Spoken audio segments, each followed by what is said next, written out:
안녕하세요. 모든 재테크를 거미줄처럼 연결하고 있는 재테크 슈퍼거미 법학자 훈훈입니다. 오늘은 2021년 2월 7일 수요일 오전 2시 40분 시작합니다.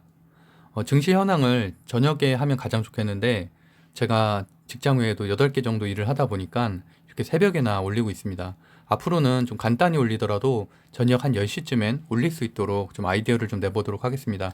오늘은 그 HLB 폭락으로 인해서 제약바이오 하락이 주요 이슈고, 다음으로는 이제 국내 증시 분석, 셀트리온 대웅 제약 전망이 컨텐츠입니다. 젊은 부자님들에게 드리는 광고를 하나 드릴게요. 이번 주 일요일 제가 이제 매달 재테크 강의를 운영을 하고 있는데, 그 오프라인 강의가 일요일 오전 11시 30분부터 1시까지 건대입구역, 서울 건대입구역이죠. 그 북카페 세모 건대점에서 제가 운영하고 있는 카페인데 거기에서 진행이 되고요. 주제는 주식과 부동산 경매, 재테크 종류가 되겠고요. 선착순 20분만 좀 받고 있습니다. 현재 한 8분 정도 신청을 했고요. 방송을 듣는 분들 중에서는 저를 아는 분들도 있겠고, 대부분은 이제 모르시겠지만 저는 방송보다 만났을 때 말을 훨씬 더 잘합니다. 사실 방송은 많이 이 정도면 정말 말을 못하는 거고요. 그래서 어쨌든 오프라인으로 오실 분들은 그 댓글이나 저희 네이버 카페 젊은 부자들 그 2월 재테크 강의 공지가 올라와 있거든요. 필독에. 거기에서 이제 신청을 하시면 되고, 유튜브 라이브 방송도 동시에 진행할 예정이라서 질문은 아마도 강의가 끝나는 1시부터 1시 한 20분까지 받을 것 같습니다. 제가 첫 번째로 하는 라이브 방송이라서 많은 참여 부탁드리고요.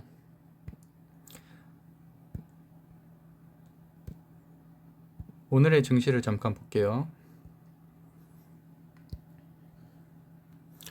코스피 같은 경우는 아무래도 소폭 상승했고, 코스닥은 0.43% 하락을 했는데, 아무래도 코스닥 같은 경우 바이오주가 시총 상위에 많이 포진을 하고 있죠. 그래서 코스닥에서 LHLB 삼형제가 하한가 근처까지 이제 폭락을 하면서 바이오주 전반 그리고 코스닥 하락으로 좀 이어졌고요. 2시에 회사 대표가 사실 발표를 하면서 그 하락폭이 더 커졌어요. 그래서 어쨌든 그 뒷부분에서 그 얘기도 좀 하겠는데, 그리고 이제 상해 대만 각권 지수 같은 경우는 춘절 연휴로 휴장이고 내일 개장을 하고요. 그다음에 나머지 뭐 다우존스, 나스닥 현재 진행 중인데 뭐 나쁘지 않습니다. 괜찮은 추세로 이어지고 있고, 항생 지수나 니케이 지수는 상승 마감했습니다. MTS를 한번 볼게요. 지금 사실 미국장이 한참 진행되고 있는 시간이죠. 그래서 저는 이제 직장인 투자자라서 HTS는 한 번도 켜본 적이 없고요. 지금 MTS만으로 계속 거래를 하고 있는데, 그래도 이제 월 한 5천 정도는 수익을 내고 있고, MTS만으로도 충분히 투자가 가능하다고 생각을 하는 사람 중에 하나입니다. 그래서 HTS가 물론 지표나 자료 보기는 더 편하지만, HS도 이런 식으로 뭐 수급 동향, 업종 지수, 공시 다 파악할 수 있기 때문에 충분히 가능하고요. 종합 지수는 이렇고, 대형주 같은 경우는 오늘 기관에서 많이 팔았어요. 그래서 거의 6천억 가까이 팔았기 때문에 이 추세는 사실 6월 달까지도 계속 이어질 것으로 생각합니다. 연기금 리밸런싱이 있기 때문에 아무래도 그런 것들은 여전히 많이 잔고가 남아있다고 지금 자료들에서 나오고 있거든요. 그래서 여기에 대해서 많이 기대를 하긴 어렵고, 외국인 수급이 좀 들어오면은 그래도 일정 부분 상승한 여력이 있다라고 말씀드리고, 중소형주는 뭐 보합 정도였고, 소형주가 개별 종목이 좀 올랐어요. 그래서 기관에서 87억 사기도 했고, 그래서 일정 부분 상승을 했고요. 개별 종목으로는 음식료 업종에서는 좀 상승을 했고, 그다음에 종이 목재가 아무래도 쿠팡 관련해서 이런 골판지, 이런 뭐 택배 포장, 이런 물류 배송 쪽이 상승을 하면서 크게 상승을 했습니다. 그래서 4.76% 정도 상승을 했고, 반대로 의약품 쪽은 1.39%, 아무래도 그런 이슈들이 있었기 때문에 하락을 했고요. 코스피 시총을 보면은, 시총 12기업을 보면은 LG화학 같은 경우는 지금 현대차 볼트 리콜 문제가 지금 이슈가 지금 되고 있죠. 그래서 아직 결정은 안 됐는데 어쨌든 그 부분 때문에 조금 빠진 것 같고, 그다음에 현대차나 이런 전장 쪽은 아직은 회복은 안 됐고, 반대로 월화가 좀 조정을 겪었기 때문에 아직 못 올랐잖아요. 그러니까 다른 데 오를 때, 그래서 오히려 수요일이나 목요일을 좀 기대해 볼 만할 것 같고요.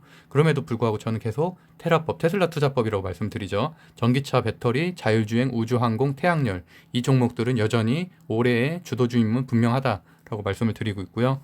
코스닥 상위 같은 경우는 바이오 기업들이 많다 보니까 오늘 전반적으로 하락을 했죠. 뭐 셀트리온 헬스케어, 셀트리온 제약, 시젠, 알테오젠, HLB 뭐 이렇게 다 바이오 기업들이어서 이렇게 전반적으로 좀 하락을 했고, 일단 코스피 종목 중에서는 네이버와 카카오는 여전히 쿠팡의 그런 반대급부로 인해서 쿠팡에 대해서 어떻게 보면 상대적으로는 저평가됐다. 지금 쿠팡은 거의 44조 기업 가치를 얘기가 거론이 되고 있죠. 그래서 이제 거기에 비해서는 좀 저평가됐다고 해서 뭐 둘 다 네이버와 카카오가 오늘 신고가를 갱신을 했습니다.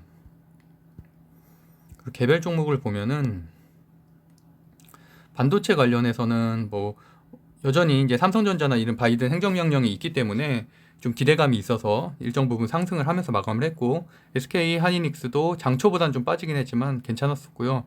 DI나 유니드 같은 경우는 어제는 거의 10% 가까이 상승을 했는데 오늘은 그래도 뭐 1%, 2% 이렇게 상승을 했고, 코스닥 기업들도 뭐 4%, 원익 IPS 같은 경우 4%, 나머지 기업들도 그냥 한 유지 정도 하는 정도로 마무리가 됐습니다. 솔브레인 같은 경우는 4.17% 상승을 했고요. 전기차 관련해서는 말씀드린 대로 월화 아직 회복은 못했지만, 반대로 얘기를 하면은 월화 월요일 특히 좋았는데 장이 좋았는데 못 올라갔잖아요. 그렇기 때문에 반대로 뭐 수요일, 목요일, 금요일 기대를 해볼 만하고, 현대차 같은 경우는 사실은 그 애플, 기아차 협업 이슈 결렬 그 소식 있기 전 정도 수준으로 사실 올라갔어요. 주가가 올라갔고, 기아차나 아직 현대위아, 글로비스 같은 경우는 그 당시에 비하면 거의 한 10% 정도는 여전히 빠져있는 상태라서 오히려 지금 정도 딱 추매하기가 좋은 시점이라고 저는 개인적으로 생각을 하고요. 현대오토에버 같은 경우는 자율주행 관련된 플랫폼을 만들고 있죠. 그래서 이제 그런 거에 대한 기대감으로 어제 오늘 조금씩 상승을 했고요. 나머지 기업들, LG전자 같은 경우는 MC사업부가 러시아에 매각될 수도 있다는 호재들이 좀 뜨면서 4.5% 상승을 했고, 나머지 뭐 중소형 기업들도 뭐 무난하게 좀 유지된 그 정도 추세였습니다. 그래서 전장 관련해서는 그렇게 말씀을 드렸고요. 2차전지 관련해서도 어제는 이제 아무래도 SK이노베이션이 많이 하락을 했었는데, 이제 그런 거에 대해서는 일정 부분은 이제 상승 마감 하면서 이제 그런 것들에 대한 리스크가 거의 사라졌고, 결국에는 LG전자와 뭐 협의를 하겠죠. LG전자를 그 LG화학과 협의를 해서 LG 에너지 솔루션과 이제 어쨌든 그 협의 금액을 뭐 1조에서 한 1조 5천억 사이 정도로 정할 것으로 예상이 되는데, 어쨌든 그 정도로 되면은 결국에는 다시 뭐 사업을 재개할 수도 있지 않을까라는 생각을 해보고요. 쿠팡 관련주가 오늘도 굉장히 좋았죠. 그래서 뭐 동방, HTH, HT, KCTC 발음하기 참 어려워요. 그래서 상한가 갔던 종목들이 오늘도 2연속 상한가를 갔는데, 제가 이제 어저께 말씀드렸던 부분은 오히려 못 갔던 종목들 중에 오늘 많이 오를 가능성이 있다라고 했는데, 말씀드렸던 대로 어제 잘 못 갔었던 AB, YBM이라든지 A스토리, 뭐 서울식품은 특히 상한가까지 갔고요. 이렇게 뭐 갤럭시아, 머니터리 뭐 이런 것들이, 그래서 어저께 못 갔던 기업들이 조금 올라가는 추세를 보였습니다. 그리고 사실 뭐 우리 같은 직장인들은 동방이나 뭐 미래생명자원 이런 데는 대응은 좀 하기 어려워요. 이게 장초에 거의 9시부터 9시 10분 사이에 다 오른 것들이거든요. 그다음부터는 사실 중간에 들어갈 틈이 없이 계속 이렇게 상한가를 유지했었기 때문에, 뭐 그런 부분들은 사실 어제 사지 않았던 이상은 좀 대응하기 어려워서 뭐 이런 것들은 그냥 그런 추세 정도로 보고서 넘어가시면 될 것 같고, 지금 오히려 이틀 연속 상승했기 때문에 수요일날 들어가기엔 좀 많은 부담이 있습니다. 반대로 뭐 많이 오른 만큼 그럼 재료 소멸로 인한 하락이 예상되고 있고요. 아무래도 오늘은 이제 로봇주라든지 이런 항공우주주 전반적으로 좀 조정을 겪고 있어서, 오히려 이렇게 조정을 겪었을 때 추매를 할 만한 해서, 뭐 세트리가이 같은 경우도 거의 상한가까지 갔었기 때문에 뭐 하나 에어로스페이스나 세트리가이, 이탈리안 테크 이런 것들도 추매하기 괜찮은 시점이라고 보고요. 제약바이오 전반적으로는 다 빠졌었죠. 특히 이제 대웅이 좀 많이 빠졌었고, 그래서 뒷부분에 대해서는 이제 그런 부분도 좀 설명을 드리도록 하겠습니다. 일단 해외 주식도 한번 보고 갈게요. 니콜라가 그 드라이빙 영상을 공개를 하면서 일정 부분 상승을 했고, 지금 한참 진행 중인데, 테슬라 같은 경우는 지금 한 1.9% 정도 빠졌고, 800선이 유지하고 있는데, 저도 테슬라를 지금 100주 정도 보유하고 있어서 빠지는 게 좀 아쉽긴 하네요. 그리고 반도체 관련주인 엔디비아나 뭐 인텔은 일정 부분 상승을 하고 있고, 게임스탑 영상도 제가 많이 올렸었죠. 근데 게임스탑도 좀 오늘은 좀 빠지고 있고, 전반적으로 AMC나 네이키드 브랜드 그룹이나 이런 공매도 관련된 주식들은 일정 부분 다 하락을 하고 있는 추세고요. 그래도 큰 폭의 하락은 아니라서 그나마 다행이긴 한데, 어쨌든 그렇게 유지가 되고 있고, 버진 갤럭틱 같은 경우는 항공우주주죠. 근데 그 발사가 연기가 되면서 오늘도 꽤 많이 빠졌습니다. 그래서 그 외에는 뭐 오히려 지오스페이스라든지 이런 곳들을, 항공우주에 대한 뭐 가치, 그런 성장주에 대한 기대감은 올해 여전히 있을 것이니까 한국에 있는 항공우주주에도 좀 관심을 가지시면 될 것 같고요. 그린 뉴딜 관련된 주들도 오늘은 좀 많이 하락을 하고 있지만, 뭐 앞으로는 괜찮을 그런 그런 올해 이제 바이든 정부 하에서는 당연히 괜찮은 종목들이니까 좀 유지를 하시면은 괜찮을 것 같습니다. 그래서 이제 다시 들어가 보면은 이제 증시 분석은 이 정도로 하도록 하고요.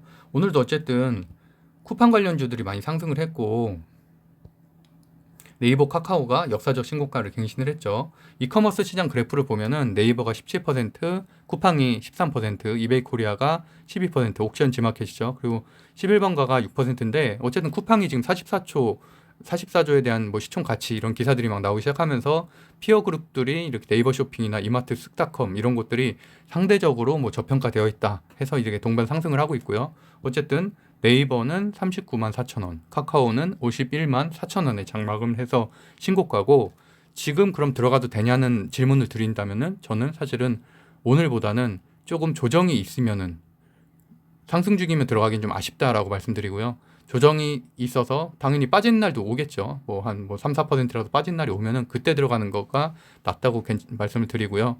그래서 저 같은 경우는 카카오를 2월 5일 때 들어갔는데 그때가 한참 네이버 막 빅히트 이렇게 뭐 협업해서 막 올라가고 있을 때였어요. 그때 카카오가 좀 빠지고 있었는데 그때 제가 들어갔죠. 그러니까 불과 2주밖에 안 됐어요. 그래서 현재 17% 지금 수익을 내고 있습니다.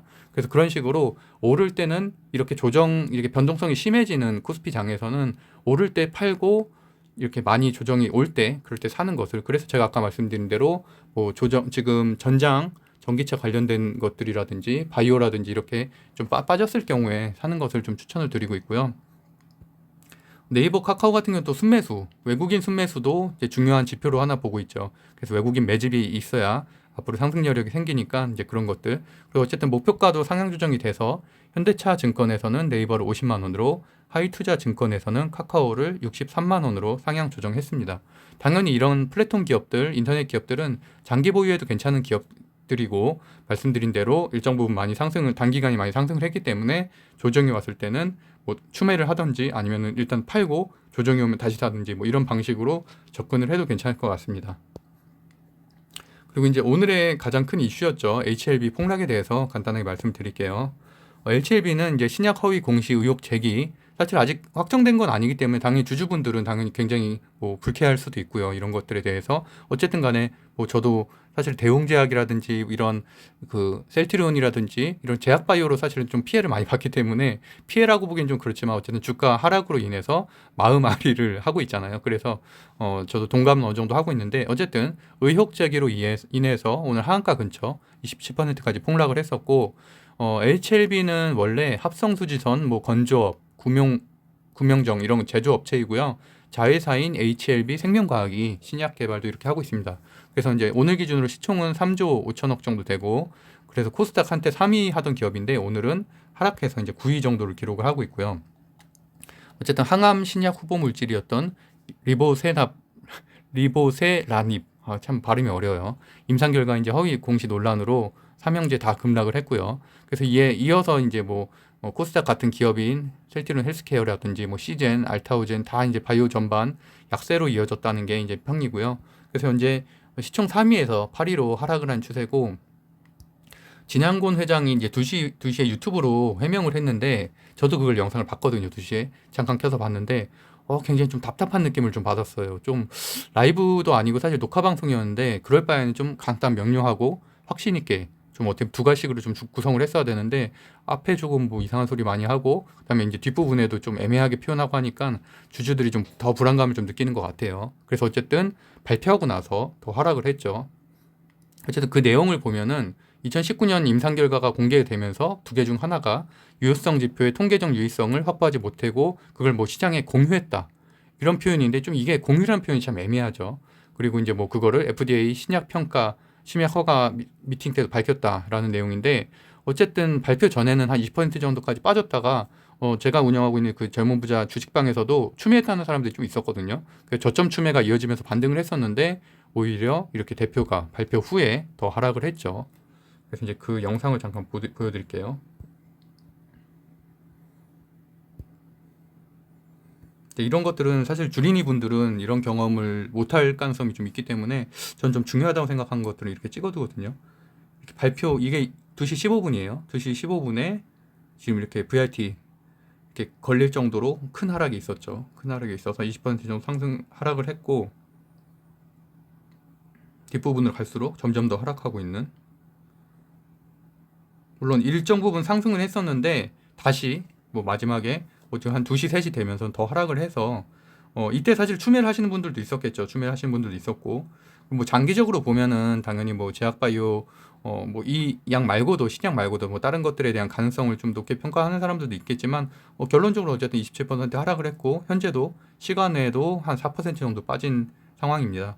그래서 저는 이 대웅 때도 이런 결과를 겪다 보니까, 대웅 때는 완전히 하방을 박혔잖아요. 그날 하방 박히고 그 다음 날도 한 거의 한 20몇 % 떨어졌기 때문에 거의 이틀 동안 한 60% 떨어지는 거 그냥 눈으로 보고 있었거든요.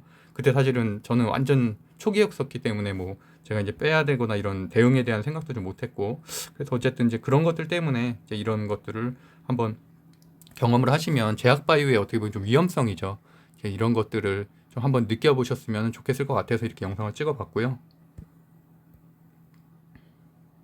그래서 뭐 나름대로 소명은 하긴 했지만 거기에 대해서 주주들이 조금 불안감을 느껴서, 그래서 어쨌든 그거는 내일 뭐 저녁 10시에도 또 공시가 하나 나오긴 그 공시가 아니고 그 회사 차원에서 브리핑을 하나 하긴 했는데, 어쨌든 그것도 내일 결과를 봐야지 좀 알 수 있을 것 같은데, 저는 개인적으로 추매는 좀 반대하는 상황이고요. 어쨌든 좀 지켜보는 게 나을 것 같습니다. 그래서 이제 이런 것들이 결국엔 제약바이오 전반에, 안 그래도 제약바이오가 좀 힘을 못 쓰고 있는데 최근에 이제 그런 것들이 그런 분위기 전체에 조금 나쁘게 적용하지 않을 거냐라는 생각도 있는데, 이제 그런 것들에 비해서 저는 이제 뭐 이거는 어떻게 보면은 이 회사에 이제 국한된 문제이기 때문에 내일은 오히려 오늘 하락한 제약바이오들이 다시 상승을 할 것으로 예상이 되고, 특히나 이제 제가 뒷부분에서 설명드릴 셀트리온 같은 경우는 뭐 한 공시가 그래도 한 3개 정도 나왔기 때문에 그런 부분에 대한 추가 상승은 충분히 있을 거라고 생각을 하고, 4월 달부터는 이제 글로벌 학회가 열리잖아요. 그러다 보니까 아무래도 매년 4, 5월에 제약바이오들 주가가 좋았고, 그다음에 4월에 뭐 미국 암 연구 학회나 6월 미국 암 종양 학회 뭐 할 때 이런 것들 라인업이 좀 구체화가 되면은 이제 학회 초록이라든지 이런 것들이 좀 나오기 시작을 하면은 주도 섹터가 올 수 있을 것이라고 생각을 합니다. 오랜만에 제가 셀트리온을 하는데, 셀트리온은 12월 달에 콘텐츠 많이 했었죠. 그때는 코로나 치료제 관련 재료도 많았고 뭐 이슈가 많았었기 때문에 했는데, 어쨌든 그때도 제가 일관적으로 좀 말씀드렸던 거는 분명히 식약처 조건부 승인 나면은 재료 소멸로 큰 하락이 있을 것이다라고 말씀드렸고, 중요한 거는 그렇게 눈에 보이지 않는 것이 아니라 매출로 이어지는 FDA 승인이라든지 수출 계약을 가져와야만 당연히 상승을 할 것이다라고 말씀드렸는데, 여전히 이제 FDA에 대한 승인 이슈는 아직은 없어서 횡보 또 하락을 계속 지속하고 있고요. 그나마 이제 어제 호재가 좀 떠서 이제 오늘의 장을 좀 기대를 해보겠는데, 15일 공시로 자가 면역 질환 치료제 휴미라의 바이오시밀러죠. 유플라시마. 그래서 CT P17 그 바이오시밀러, 그게 이제 유럽 최종 허가를 받아서 유럽 30개국 판매 허가를 듣겠다는 건데, 그래서 12월 달에 이제 판매 승인 공고를 받고 2달 만에 류마티스 관절염, 뭐 염증, 그다음에 건선 이런 거 휴미라이가 보유한 모든 적응증에 대해서 판매 허가를 받았던 것, 당연히 좋은 소식이고요. 작년 경쟁사인 에브비가 이제 휴미라로 작년 매출을 22조 기록한 큰 시장입니다. 그래서 거기에서 일정 부분은 당연히 가져올 수 있을 것이고요. 이게 또 이제 장 마감 후에 공시가 떠서 또 호재가 되는데, 플로비아 뭐 바이오시밀러 임상 3상 신청을 했고요. 국내 신청이죠, 이건. 국내 신청을 했고, 이건 이제 폐경 후 골다공증 치료제고요. 그다음에 아일리아 바이오시밀러 식약처, 이것도 마찬가지로 임상 3상을 신청해서 당뇨병성 황상 부종 치료제, 이렇게 어쨌든 2개나 그 장 마감 이후에 공시가 떴기 때문에 당연히 내일 상승이 있을 거라고 생각을 하고요. 추가로 뭐 이런 셀트리온, 그 레키노라주, 그 항체 치료제죠. 그 코로나 이런 것들도 오늘부터 이제 공급이 되니까, 대상은 이제 경증 환자와 산소 치료가 필요하지 않은 환자 중에 60세 이상 중증 환자에게, 어쨌든 이렇게 그 호재가 4개나 있어서 오늘은 상승 여력이 충분할 것으로 생각이 되고요. 이번 달 말에는 또 실적 발표가 예정이 돼 있어서 앞으로도 주가 추이는 어쨌든 현재는 거의 바닥이라고 생각을 하고 괜찮은 흐름을 보일 것으로 예상을 하고 있습니다.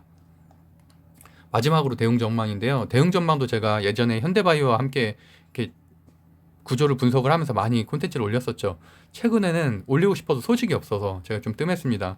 그래서 어쨌든 매출은 1조를 지켰지만 영업이익이 많이 빠졌어요. 그러면서 이제 주가 하락도 오늘도 많이 했는데 어쨌든 매출 1조 554억 그리고 작년 동기에서 한 5.2% 감소를 했고 영업이익도 170억으로 62%나 감소를 했습니다. 아무래도 메디톡스와의 그 ITC 소송 비용 그리고 뭐 알비스 판매 금지 이런 것 때문에 매출 감소가 이뤄졌고요.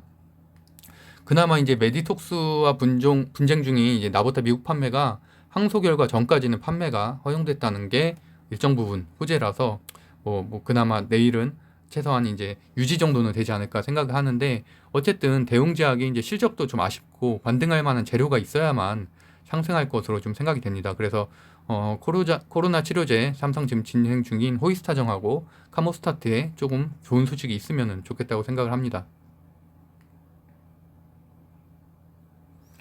그래서 이제 내일의 전망인데요. 오늘이죠. 오늘 지금 2월 17일 오늘의 전망으로 어쨌든 쿠팡 관련주 일부 종목들이 2일 연속 상한가를 기록하면서 이제 재료 소멸이 거의 다가왔다고 할 수 있습니다. 그래서 이미 월요일에 4~5% 상승했던 종목들은 화요일 마이너스로 마감을 했죠. 그래서 재료 소멸이 예상되고 있으니까 추매는 확실히 조심을 하셔야 될 것 같고요.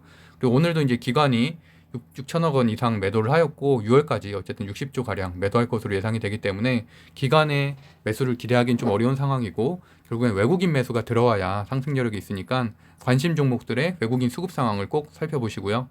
그리고 이틀간은 이제 전장들이 못 갔는데 여전히 제가 계속 주장하는 테라법은 올해 대세주라는 거 변하지 않는다고 저는 생각을 하고요. 전기차 배터리 관련해서 꼭 보유를 한 종목 이상은 하시는 게 전 개인적으로 좋다고 생각을 하고 오늘 코스닥이 빠지긴 했지만 이렇게 하락은 반대로 매수 기회입니다. 다만 이제 코스피가 3,160이죠. 상승 여력이 거의 없습니다. 없어서 오를 때 팔고 떨어질 때 사야 한다는 거는 이제 진리라는 것을 기억을 하셔야 되고 작년 11월, 12월, 올해 1월처럼 좋은 장은 아니고 매일 오르는 장을 기대하면 안 된다. 그래서 어느 정도 일정 부분 올랐을 때는 금방 또 빠질 수가 있기 때문에 하다못해 카카오나 네이버도 저는 지금 카카오를 보유하고 있는 것도 내일 일정 부분 정리를 하려고 하거든요. 정리하고 저점에 다시 매수를 생각하고 있습니다. 그래서 어쨌든 바이오 기업들이 계속 좋지는 않은데 4월 하켓 시즌이 다가오면 상승 모멘텀이 발생할 것으로 분석이 되니까 좀 인내심을 갖고 기다리시는 게 좋을 것 같고 다만 하락을 많이 하신 분들 있잖아요. 되게 고점에서 물린 분들은 어느 정도는 손절하는 것도 방법이라는 거를 말씀드립니다.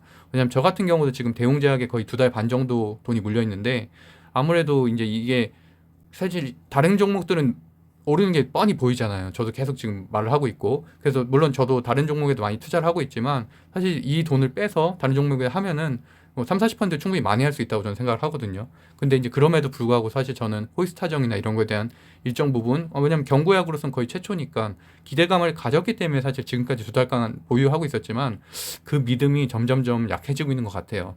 그래서 어쨌든 그런 것들에 대한 손절도 좀 고민을 해보시는 게 나을 것 같고요. 어쨌든 이런 제약바이오의 양면성에 대해서 오늘 사례를 보면서 다시 한번 생각하는 하루가 되셨으면 좋겠습니다. 그래서 마지막으로 이제 제가 운영하고 있는 네이버 카페 젊은 부자들은 주식 투자뿐만 아니라 부동산 경매, 아파트 청약, 유튜브 키우기 등 다양한 재테크 강의, 스터디가 열리고 있으니까 제 채널 정보에 주소가 있거든요. 들어와서 한번 보시면 될 것 같고요. 마지막으로 구독과 좋아요는 사랑입니다. 그래서 어쨌든 제가 앞으로는 가능하면은 저녁까지는 어렵겠지만 어쨌든 10시 전에는 잠들기 전에는 제가 그래도 시황 간단한 포인트들만 중요한 것들만 좀 정리해서 알려드릴 수 있도록 좀 노력을 해보도록 하겠습니다. 오늘도 젊은 부자님들 행복한 하루 되세요. 감사합니다.